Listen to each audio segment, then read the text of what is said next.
The taxi screeched to a halt, sending Comfort tumbling slightly forward. Her hand gripped the edge of the seat as the driver cursed under his breath. "This is it," she whispered to herself, heart hammering against her ribs. She stepped out into the cold Korean night, clutching the crumpled papers that could change her life, or ruin it. She had no idea which. The building towered above her, cold steel and glass reflecting the city lights like a fortress. She had been promised a legitimate job, one that would allow her to support her family back home, but the contract she had been handed at the airport was different. It didn't just say employment, it said marriage. Her eyes met the heavy, unyielding gaze of a man waiting near the entrance, tall, impeccably dressed, and completely unreadable. His black suit blended into the shadows, but his eyes cut through the night like blades. He didn't smile, he didn't nod, he just waited. "Ms. Comfort Dave?" A deep voice asked. She flinched. That voice, so cold, so commanding, made her stomach twist. "Yes," she said, trying to sound more confident than she felt. "You understand the terms?" he asked, holding the contract between them as though it were a weapon. She nodded, though she barely did.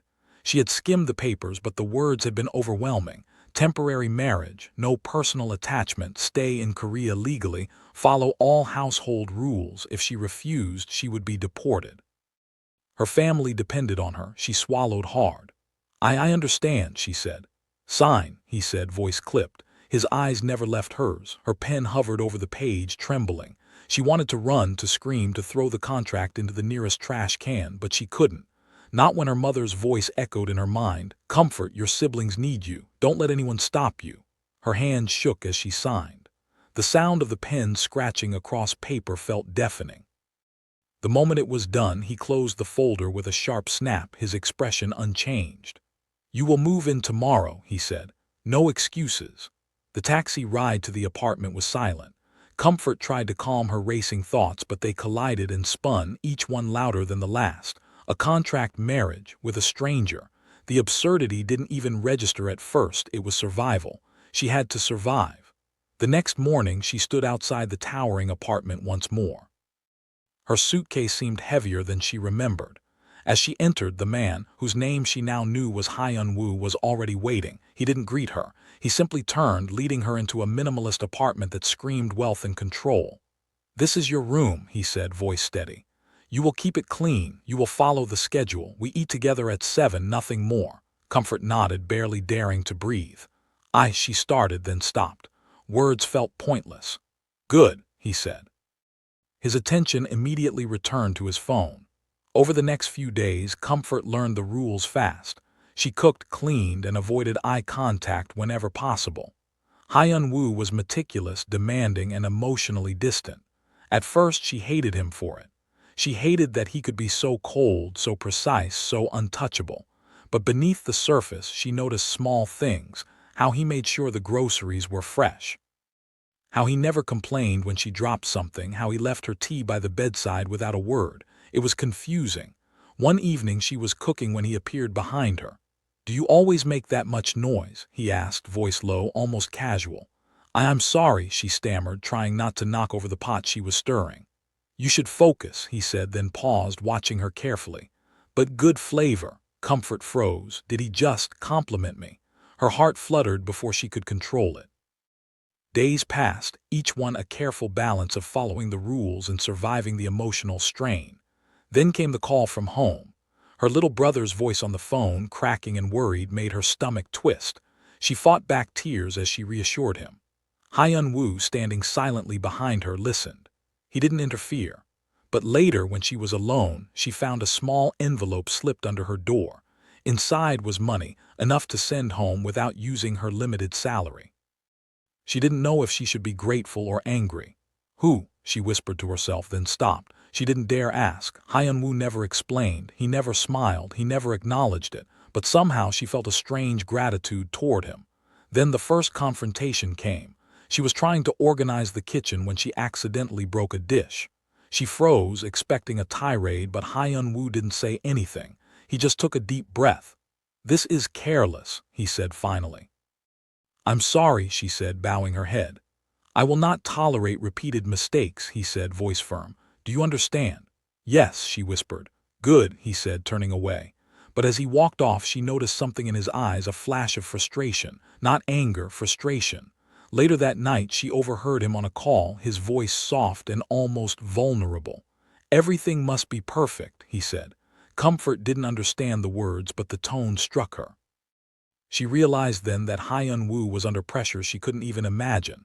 The man she thought was untouchable was human, fragile in ways he refused to show. The next few weeks were a mixture of tension, awkward silences, and small breakthroughs.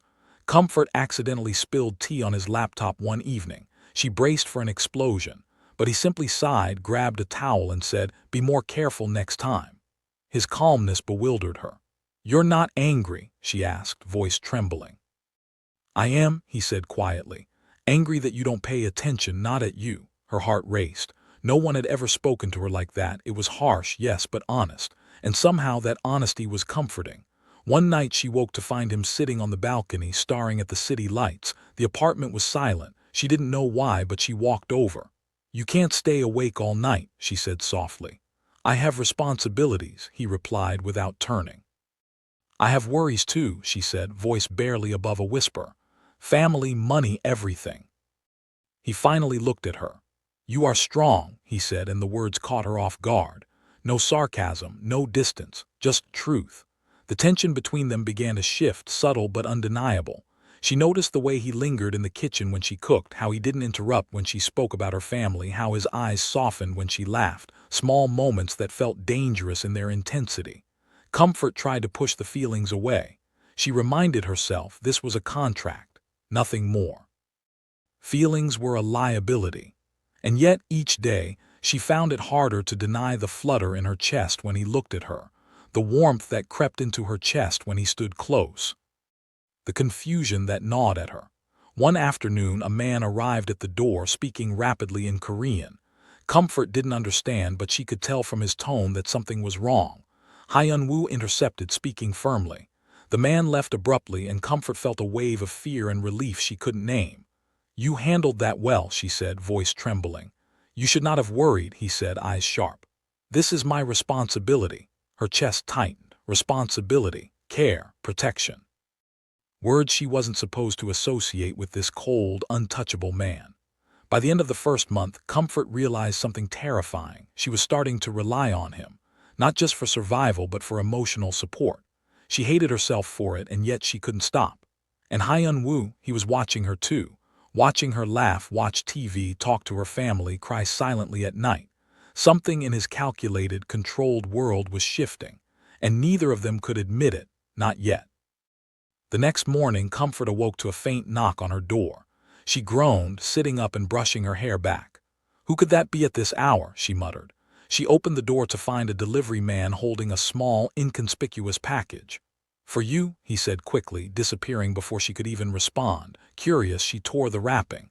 Inside was a small bracelet and a note written in neat handwriting, "For strength in lonely moments." Her heart skipped a beat. Hyun-woo. She turned the bracelet over in her hands, feeling the smooth metal against her skin. A mix of confusion and warmth flooded her. Why would he do this? It was intimate, but not too intimate, careful, controlled.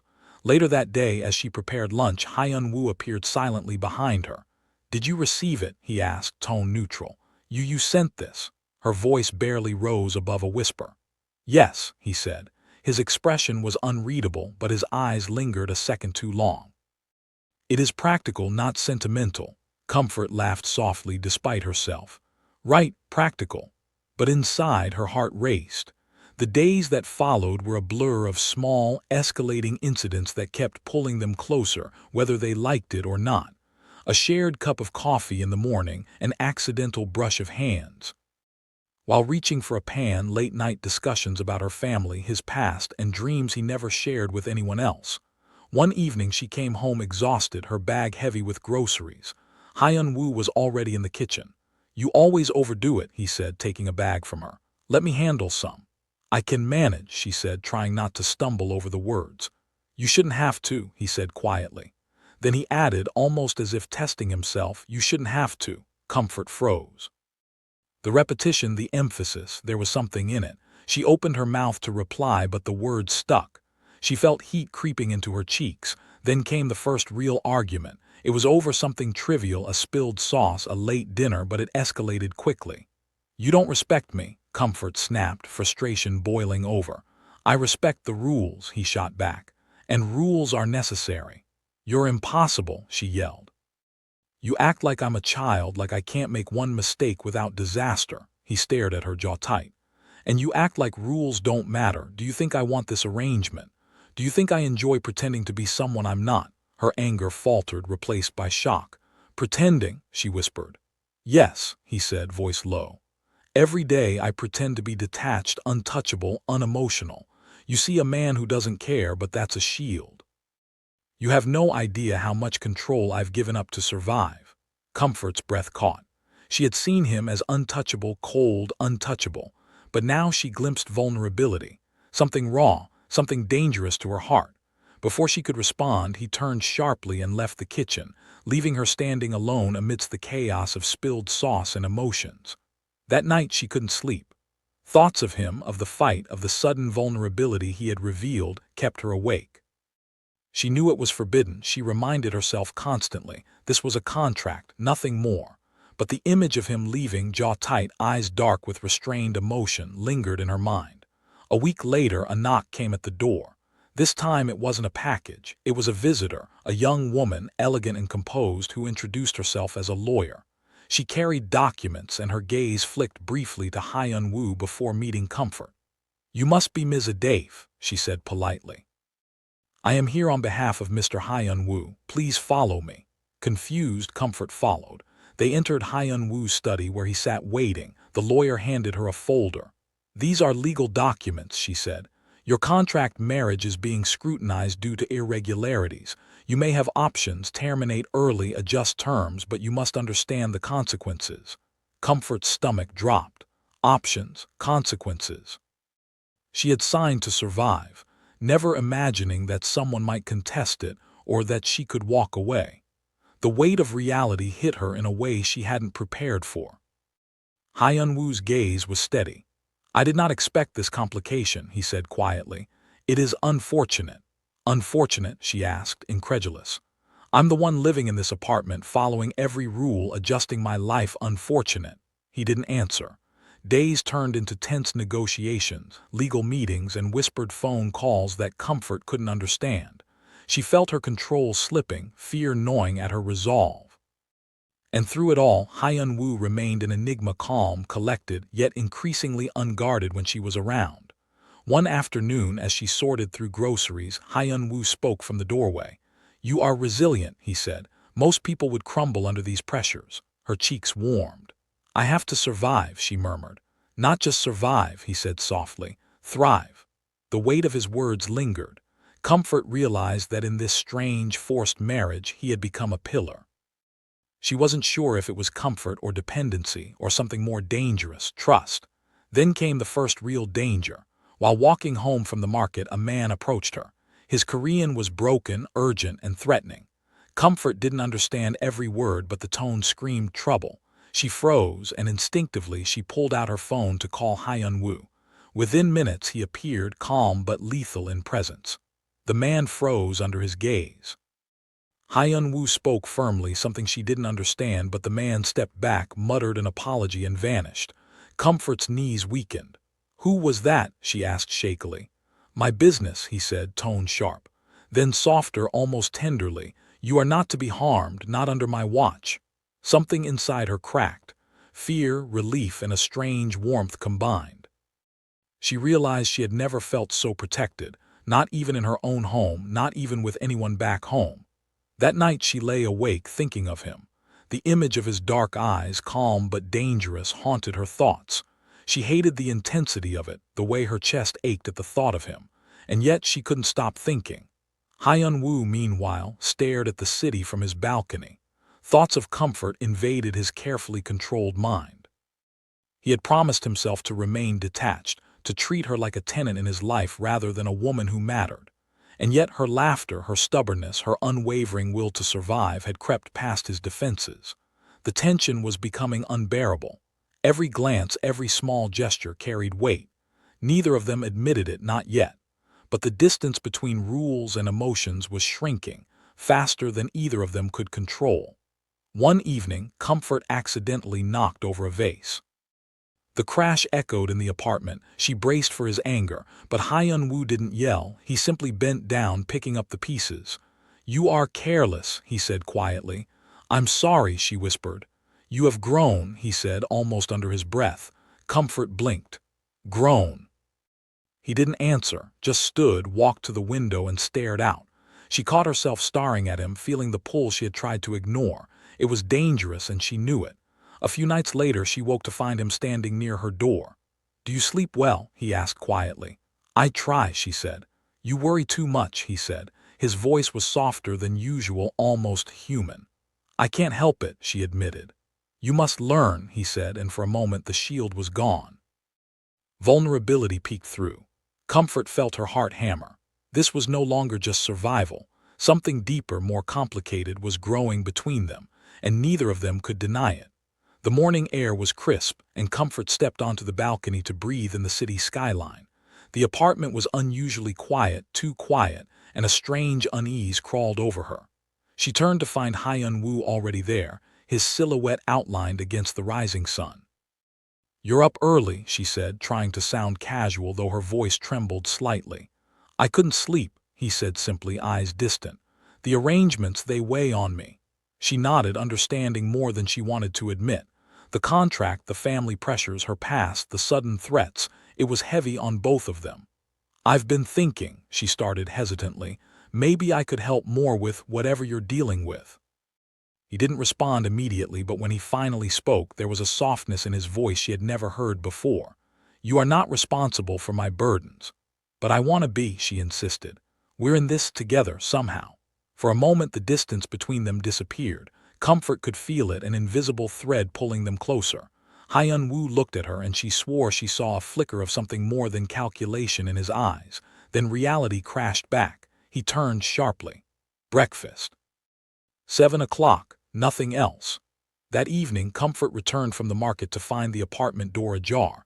Panic shot through her chest. She ran inside, calling his name, heart racing.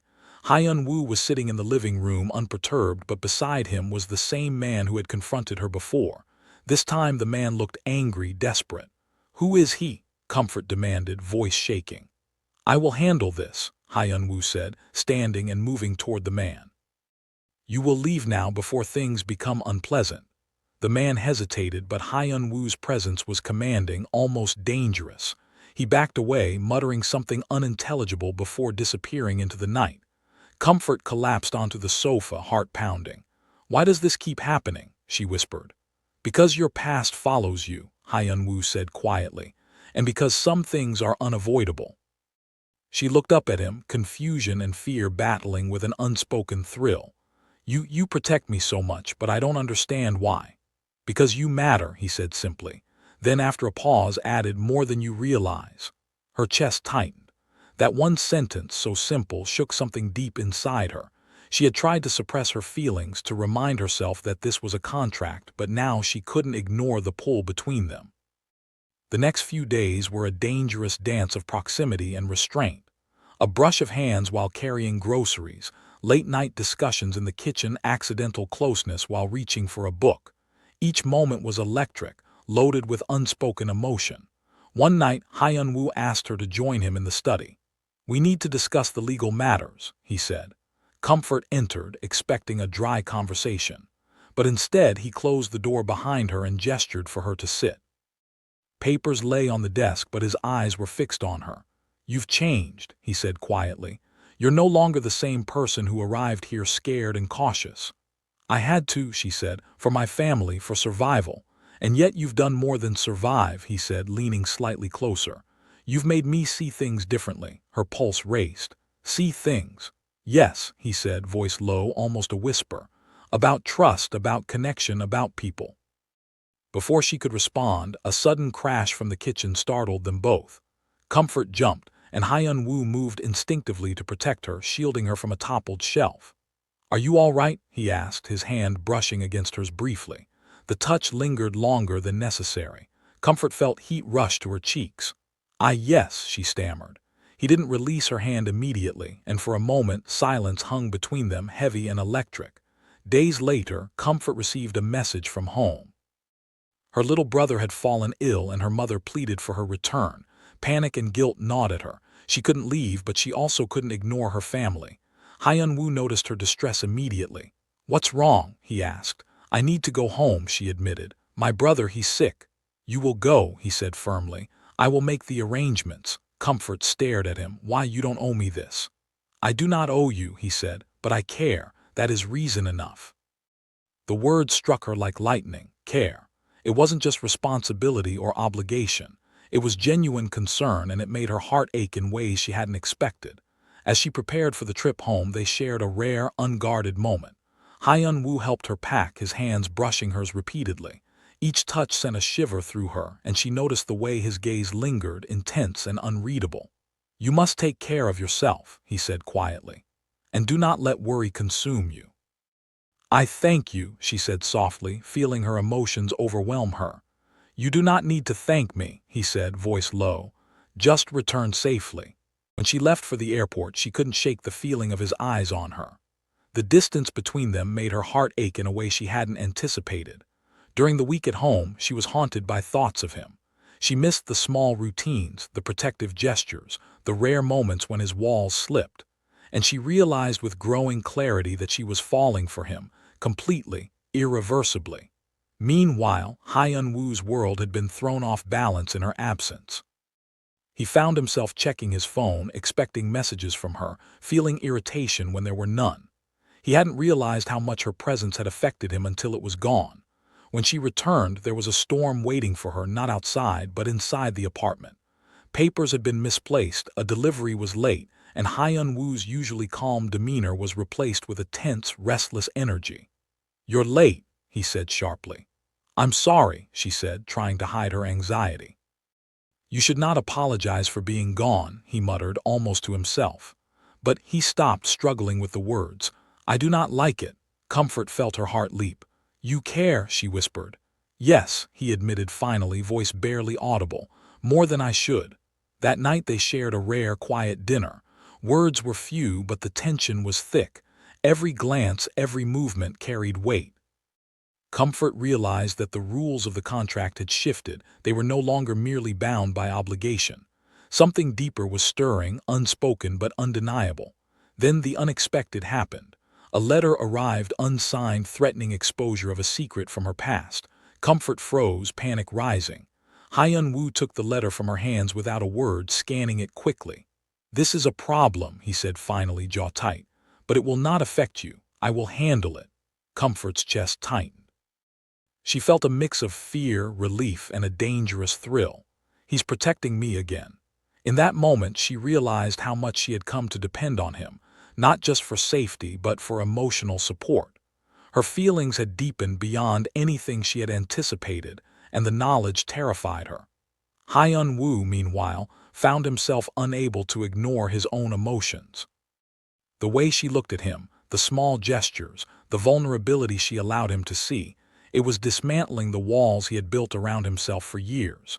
Neither of them spoke of it directly, but the tension between them was palpable. Each day brought a new challenge, a new closeness, a new push against the boundaries they had set, and neither knew how much longer they could resist the inevitable pull of their hearts. The apartment was silent except for the ticking of the clock. Comfort sat on the edge of her bed, staring at the letter in her hands. The threat of exposure from her past felt like a knife against her chest. She had tried to move forward, to focus on the contract, to survive, and now everything she had built was at risk. Hyun-woo entered without knocking. His eyes immediately found hers, scanning for her mood. "You received it," he said quietly. "Yes," she whispered, voice shaking. "I don't know what to do." "You don't need to do anything," he said firmly, stepping closer. "I will handle this." But she started, panic rising. "No arguments," he interrupted, his hand brushing hers as he took the letter. The touch lingered longer than necessary, sending a jolt through her. "Trust me, always." The next hours were a whirlwind. Hyun-woo made calls, met people, and worked tirelessly behind the scenes. Comfort watched him from the living room, heart aching at the intensity in his gaze, at the lengths he was going to protect her. By evening he returned, slightly disheveled but composed. "It's done," he said. They will not interfere again. You are safe. Comfort exhaled, relief flooding her. She wanted to reach out to hug him, to thank him, but words failed her. Instead, she found herself moving closer. Hyun-woo, why do you care so much? She asked softly, eyes searching his. He paused, expression unreadable. Then slowly he said the words she had been waiting for, the words that had been building between them since the beginning. Because I can't imagine my life without you in it. Her heart stopped. You mean that? Yes, he said, voice low and tense. I never intended to feel this way, but you've broken through my walls, and now I can't go back. Comfort's breath caught. She wanted to tell him the same, but before she could, he leaned closer, their foreheads almost touching. I know this is sudden, but do you feel the same? Tears threatened, and she nodded. Yes, she whispered. It was a moment of pure, unguarded truth. The tension, the fear, the walls, they all fell away. For the first time, they weren't a contract or an arrangement. They were two people, raw and real, and in that space, love existed. But life had one final challenge. Just as they began to embrace the possibility of happiness, the past arrived, literally. A man appeared at the door, claiming to be an old acquaintance of Comfort, threatening to reveal family secrets to the press. Before she could react, Hyun-woo stepped forward, placing himself between her and the threat. His calm, commanding presence was magnetic and terrifying. You will leave, he said sharply, voice low and dangerous, or face consequences you cannot imagine. The man hesitated, but Hyun-woo's unwavering gaze made the choice for him. He fled, muttering apologies and threats that wouldn't matter anymore. Comfort turned to Hyun-woo, chest tight. How do you do that? She asked, awe and fear mingling. I protect what matters, he said quietly, taking her hand. And you matter. That night, they finally allowed themselves to be vulnerable together. On the balcony, the city lights twinkling, they shared their first genuine embrace. Comfort rested her head against his chest, listening to the steady beat of his heart. I was terrified when I arrived here, she admitted. I thought this contract would ruin my life. Hyun-woo held her tighter. It almost did, but it also gave me you, and I won't let anything take that away. Her lips trembled as she whispered, I love you, Hyun-woo. He tilted her chin up, meeting her eyes. I love you too, not because of the contract, not because of obligation, because you are you, and because nothing else matters when you are near me. The following days were filled with small, tender moments. Breakfast together, shared laughter, and the simple joy of coexisting without pretense. The contract still existed on paper, but its hold had vanished in the face of something far stronger, mutual love and respect. Then came the final twist. Hyun-woo's family, initially opposed to the arrangement, arrived unexpectedly, curious about this woman who had captured his heart. Tension filled the apartment. Comfort braced herself, fearing judgment, scorn, or worse, but Hyun-woo stood by her side, holding her hand firmly. She is mine, he announced, and she is exactly who I choose. His family stared, silence heavy in the room. Then, after a tense moment, his mother smiled faintly. You've chosen well, she said. Relief and triumph washed over Comfort. This was it, the final confirmation that the walls, the fears, and the trials had all been worth it. The story didn't end with fanfare, but with quiet intimacy. That night, Comfort and Hyun-woo sat on the balcony, sharing stories of the past, dreams of the future, and laughter that had nothing to do with obligation and everything to do with love. Comfort realized she had come to Korea thinking she would survive. Instead, she had found something far greater: trust, partnership, and a love she never imagined possible. Hyun-woo, for his part, realized that the walls he had built around himself for decades could be dismantled, not by rules or contracts, but by courage, vulnerability, and a woman brave enough to enter his life and demand his heart. And so they sat together in the quiet night, the city alive around them, hearts beating in unison, knowing that the contract was over, but their love had only just begun. Comfort whispered, I guess this means we're really married now, in every way that matters. Hyun-woo smiled, rare and genuine. Yes, he said, in every way that matters. Be honest, would you have signed a contract marriage like Comfort or run for the hills? Let us know in the comments. And don't forget to subscribe so you never miss the next drama-filled episode.